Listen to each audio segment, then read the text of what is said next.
All right, it is not often that a man is able to stand next to something like this, something that is so special, so unbelievably explosive in power, so unbelievably intelligent in its ability to know everything.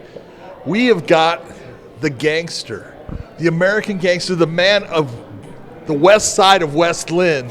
We have got a guy who you don't ever want to do anything with him because you never know what he might do in response, even if he liked what you did.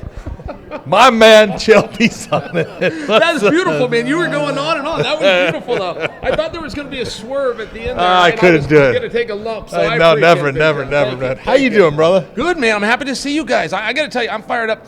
As a fan, I'm feeling something emotional that I've never felt before any other fight. It was very hard, like when a Daniel Cormier retires, or I could even go back to Royce Gracie. Could be more recently. But knowing that this is going to be the end of Fedor's career, I will just tell you, I feel something, and there's almost a sadness that I'm excited. There's an excitement, but there's a sadness, and I've never felt that before. We've actually kind of looked at it. It's with all the guys that are coming, guys like Randy Couture, who you worked out with, Josh Barnett, Royce Gracie, Renzo Gracie, all of these guys, it almost seems, and you're one of them, the guys that were of that era, the guys that were part of the pioneering stage of the sport, Fedor's the last guy. And when he decides to put those gloves down, that era ends. Yeah. No, that's exactly right. And, I think that it's more than just that era, and it's more than even the heavyweight division. I feel as though Fedor is a face of Bellator. When I think of Fedor, sure, I think of the Pride Days, but I also think of Bellator.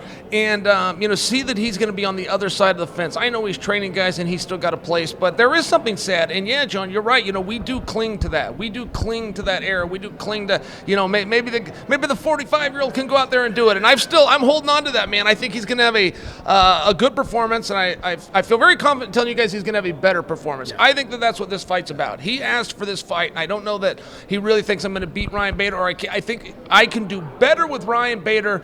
I think Bader tricked him the first time. He changed elevation. He threw that hook. I think that surprised him, and Fedor goes, give me one more shot. I can make it closer, and I think he's right. I think he can. I agree with you. When you look at Fedor's career, okay, before you fought him, okay, before you got that call, what did you think of him? He was something special. He did a interview one time, and I just remember this interview. All I did was read it, but I've never forgot it. And he said, I am in love with the feeling of being exhausted. And fighters don't talk about this much, but Josh, I think that you'll agree with me. Our biggest fear is not failure out there. Our biggest fear is exhaustion. That we will get to a point of fatigue that we can no longer defend ourselves, that we can't finish the match. It is truly, when guys say I'm confident, confident means I feel like I'm in better shape than he is. And I think that maybe the fan doesn't understand that. And when Fedor talked about it, he loved that vulnerability. He loved that feeling. It was very intimidating, but it also inspired me. I was about 34 years old when I heard him say that, and I tried to make it my mantra. But I was trying to make it mine. I think he actually did. Yeah. But then on that take, though, when you got that call from Scott Coker that you were going to be fighting him, what was the thought then? Yeah, it was amazing. So we were in a tournament, and I respect the tournament so much. These Grand Prix, it's a straight line bracket. We have a competitive architecture, which this sport doesn't have, and few promoters have the courage to do it that way. And Scott Coker does. So anyway, I had won a quarterfinal. So I was sitting there waiting. So when Fedor had beaten, it was Frank Mir.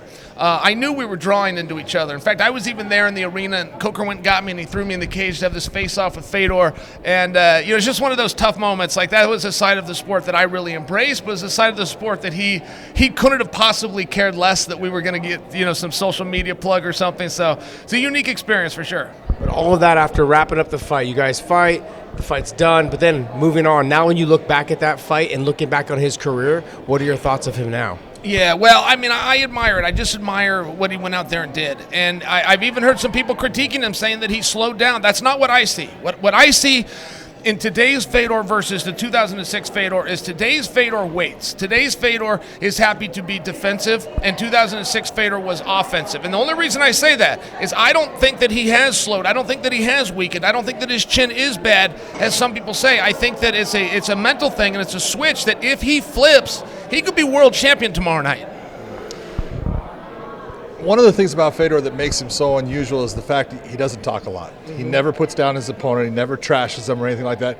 Being the guy that absolutely created it for MMA. You went, and I love to tell your story as far as when you came out of the WEC, you were the guy that won the championship, even though they didn't give you the damn championship, but you did win it, no doubt about it. And they put you back in the UFC, and right away you were in the prelims again. And then you started talking, and you said, I got to do this different. And you came out to be the very best talker in all of MMA. When you look at a guy like Fedor that doesn't talk, doesn't really help to sell the fight, he just brings his presence. What do you think of the way he's gone about doing things? Well, I'll tell you this. If an aspiring fighter was to copy one of us, they'd be better to copy me. Absolutely. Yeah, it's very hard to do what Fedor did. However, if you have a big guy and you have a successful guy that wins his matches who remains mysterious, it's one of the great qualities. Vince McMahon did that with Brock Lesnar. Brock's actually pretty good at talking and doing interviews. Vince had a motto that monsters don't speak. So he had Brock be silent for years, and Brock selling out WrestleMania. So there is something about him. And I'll tell you, Fedor to this day, I'm very intrigued by it. If there's an article that comes out, if I ever see him with his wife or with his kids, I'm very drawn to those interviews because we don't know a lot about him. He is very quiet, John, and he does seem very mysterious, and that intrigue is interesting to me. When you look at him now, you think to yourself, do you ever want to get that itch again, get back in there and do it? Because John asks me this all the time, and I tell him, there's just no way I want to go back in there. What's your thoughts on... You don't ever get that itch, do you? When you walk past the cage and they're hitting each other, do you ever get that itch? Okay, so I retired once for the crowd, but then you do think about it a little bit. And I re-retired because of Big John. We were at the Mohegan Sun. We were just backstage, so there's a curtain, and you look through it, and the cage is set up. And I said, I think I would like to do that again. And John said, why? And I said, I miss it. And John goes, what do you miss about it? And I said, well, I miss it. And he goes, what do you miss about it? And I sat there silent, and that was about 2 years ago, and I still don't have that answer. But I will think about that and go, no, that's really the moment I stopped the sport, was right there. I don't know why would you want to be in there? Why do I want to be in there fighting these guys? I didn't want to fight them back when I was fighting them. Why would I want to do it now? I agree. Now that's the reality, right? That's the reality. But there was talk, and is it a possibility? I know you had the fight with Tito. That was not something that you were happy with. You wanted to get back at him again and redo that and fight the way that you can fight. Is that a possibility still? Because he's still talking about it. I don't know. I had a belief when I was fighting that I will either fight absolutely everybody, absolutely anyone, or no one. That you did. Because I thought it was a bully. I thought if you pick and choose your opponents, you're a bully. I don't think of myself as a bully now, but I could not turn down a match with Tito. I just couldn't do it. I don't think that's going to happen. I don't predict for you. Nobody's working on that. But if Tito and I, even if this is a game of the medium, who's going to flinch, it's not going to be me.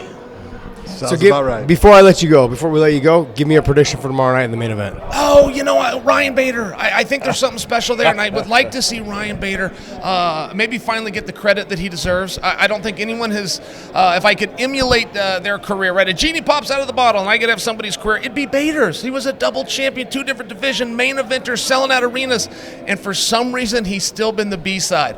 That's going to happen to him again tomorrow. They are going to boo the champion of the world tomorrow when he walks out there. It's just the reality. But I would like to see when this is all done, Ryan Bader to finally get the shine that he truly deserves. He's a special, special talent. I want to tell you my one last thing is one of the very first interviews I did was you in the cage after you beat Quentin Rampage. I remember. And you wanted to walk away from me, and I was too stupid to let you. So I want to say I was sorry. No, you know what? I appreciate it, John. It's so funny that you bring that up because I remember that, and I actually just rewatched that yesterday. Somebody had that and showed me, and they go, were you trying to walk away and John didn't let you? And I said, yes. He physically stopped me and said, no, you're staying. And so I had to process and come up with another line. And you did a great job. I used all my material, but I had to have one more. Thanks for coming on with us, brother. I appreciate You the man. Appreciate you both.